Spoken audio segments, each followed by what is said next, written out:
Guys, আমরা এখন কোথায়? আমরা এখন সবজি ছুলতে যাচ্ছি দিদুন বাড়িতে।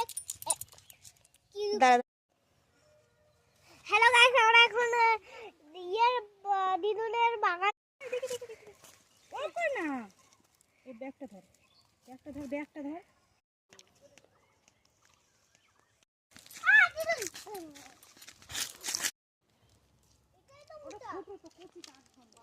ভীষণ রোদ মাঠে। মাঙ্কু মায়ের সাথে কেমন ব্যবহার করে সবাই দেখো।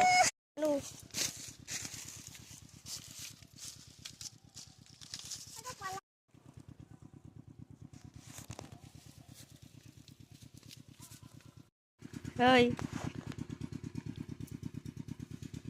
দেখেন এমন ভাবে মুসুরির ডাল যেই যেই গাছ